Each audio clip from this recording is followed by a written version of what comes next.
تین چیزیں گناہوں کا کفارہ ہیں۔ فَإِسْبَاغُ الْوُضُوءِ فِي الصَّبَرَاتِ، جھاڑے میں ٹھنڈے موسم میں پورا وضو کرنا ہے، مکمل اہتمام کے ساتھ وضو کرنا موسم سرما میں، یہ گناہوں کو مٹا ڈالتا ہے۔ اور دوسری چیز ارشاد فرمائی وَإِنْتِظَارُ الصَّلَاةِ بَعْدَ الصَّلَاةِ، ایک نماز کے بعد دوسری نماز کا انتظار کرنے بیٹھ جانا، کہ عصر پڑھ لی اب مغرب پڑھ کے جائیں گے، مغرب پڑھی اب عشاء پڑھ کے جائیں گے، تو ایک نماز کے بعد دوسری نماز کا انتظار۔ حضرت عبداللہ ابن عباس رضی اللہ تعالیٰ عنہ فرماتے ہیں کہ حضور فرماتے ہیں کہ میں نے اپنے رب کی زیارت کی۔ حضرت عبداللہ ابن عباس فرماتے ہیں کہ میرا گمان ہے کہ یہ حضور کسی خواب کی کہانی سنا رہے ہیں۔ تو ارشاد فرمایا کہ جب میں نے اپنے رب کی زیارت کی تو میرے رب نے مجھے کہا کہ یہ فرشتے جو ملائے اعلیٰ میں بحث کر رہے ہیں، یہ کس امر میں گفتگو کر رہے ہیں؟ فرشتے کسی معاملے میں تکرار کر رہے تھے، تو ان کی گفتگو کس عنوان سے ہے؟ تو میں نے کہا کہ مالک تو بہتر جانتا ہے، مجھے معلوم نہیں ہے۔ تو اللہ نے اپنا دست قدرت میرے دو کندھوں کے درمیان رکھا اور اس کی ٹھنڈک میں نے سینے میں محسوس کی۔ فَتَجَلَّ لِي كُلُّ شَيْءٍ وَعَرَفْتُ، ہر شے میرے سامنے روشن ہو گئی اور میں نے ہر شے کو دیکھ بھی لیا اور پہچان بھی لیا۔ تو پھر میرے رب نے کہا کہ اب بتاؤ، تو ظاہر ہے اس کا دست قدرت میرے دو کندھوں کے درمیان آیا اور ہر شے میرے سامنے آ گئی۔ تو میں نے عرض کی یا اللہ، یہ کفارات اور درجات کے بارے میں آپس میں بحث کر رہے ہیں، اور وہ کفارات کیا ہے؟ المکث فی المساجد بعد الصلاۃ، نماز کے بعد مسجدوں میں رک جانا کہ دوسری نماز پڑھ کے جائیں گے۔ اس پر فرشتے ملائے اعلیٰ میں، عالم بالا میں بیٹھ کے گفتگو کر رہے ہیں۔ اللہ اکبر، یہ کتنا بڑا عمل ہے کہ جس پر فرشتے کہہ رہے ہیں بلے بلے، کیسے وہ لوگ ہیں جو ایک نماز کے بعد دوسری نماز کے لیے رک جاتے ہیں۔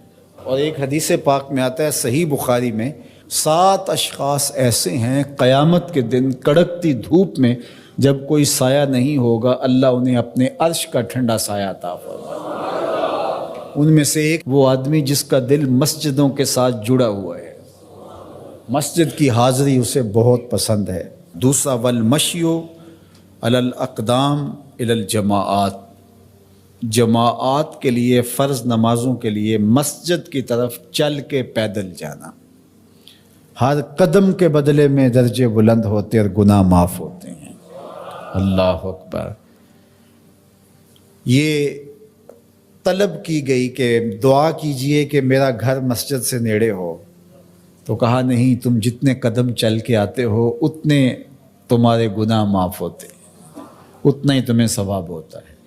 تو یہ چل کر کے آنا گناہوں کا کفارہ ہے۔ تیسری چیز ارشاد فرمائی کہ وَإِسْبَاغُ الْوُضُوءِ فِي الْمَكَارِهِ، مشکل صورتحال میں وضو پورا کرنا، اور وہ سردیوں کے اندر مشکل ہوتا ہے کہ پانی بہت ٹھنڈا ہے، تو اس وقت بندہ کہتا ہے چلو ایک دفعہ بھی گزر ہو جائے گی، اگر ایک دفعہ بھی چہرہ دھو لیں گے وضو تو ہو جائے گا، لیکن سنت طریقے سے 3 بار ہی دھونا، اور 3 بار ہی جو ہے وہ پاؤں دھونے، اور 3 بار ہی باقی اعضاء دھونے، تو یہ مشکل ہوگا وضو میں ٹھنڈے پانی سے۔ تو بہرحال مشکل میں وضو جو بندہ کرتا ہے تو اللہ کے لیے کر رہا ہوتا ہے۔ اللہ اکبر۔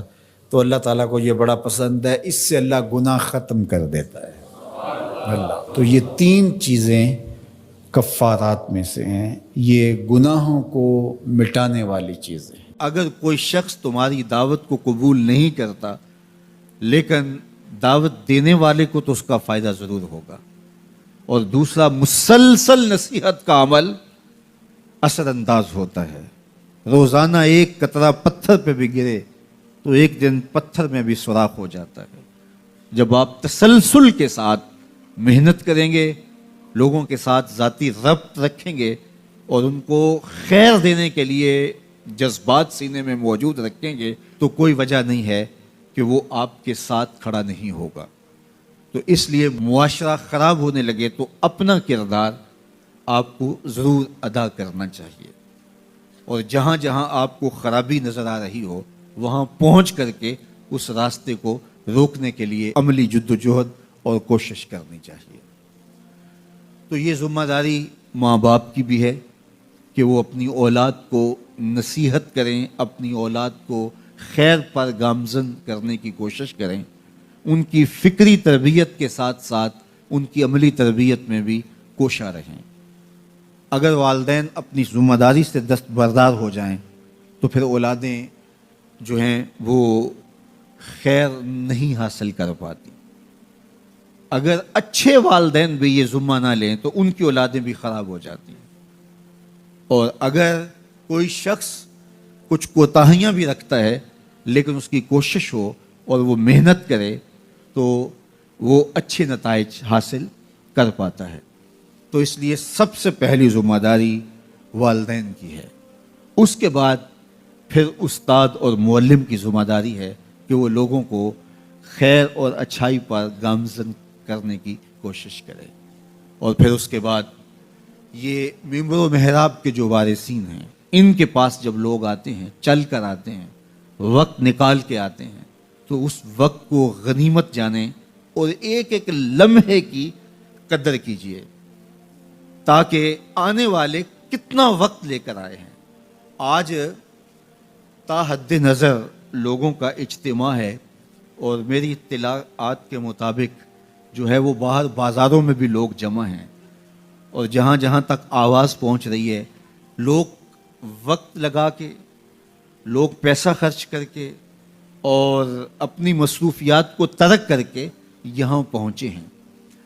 ہماری کوشش یہ ہے کہ ان تک خیر کی باتیں زیادہ سے زیادہ پہنچ جائیں۔ دیکھیے، عمل میری ذمہ داری نہیں ہے، یہ میرے مالک کا کرم ہے کہ وہ کس کے دل کو موڑتا ہے۔ مالی کا کام جو ہے وہ بیج ڈال کر کے گوڈی کرنا اور پانی ڈالنا ہوتا ہے۔ وہاں سے گلاب کیسے اگے گا، اس کی شاخیں ہری کیسے ہوں گی اور اس پر سرخ گلاب کیسے کھلیں گے، یہ مالی کا کام نہیں ہے، یہ ارض و سماوات کے مالک کا کام ہے۔ تو یار زمین کی کوکھ سے گلاب اگے تو یہ مالی کی ذمہ داری نہیں ہے، اس کی ذمہ داری بیج ڈالنا ہے۔ تو دلوں کے اندر محبت رسول کی کونپلیں پھوٹیں، خشیت کے پھول کھلیں اور عمل کی زندگی پیدا ہو، تو کیا یہ میرے یا میرے کسی مبلغ کے بس میں ہے؟ قطعاً ہمارے بس میں نہیں ہے۔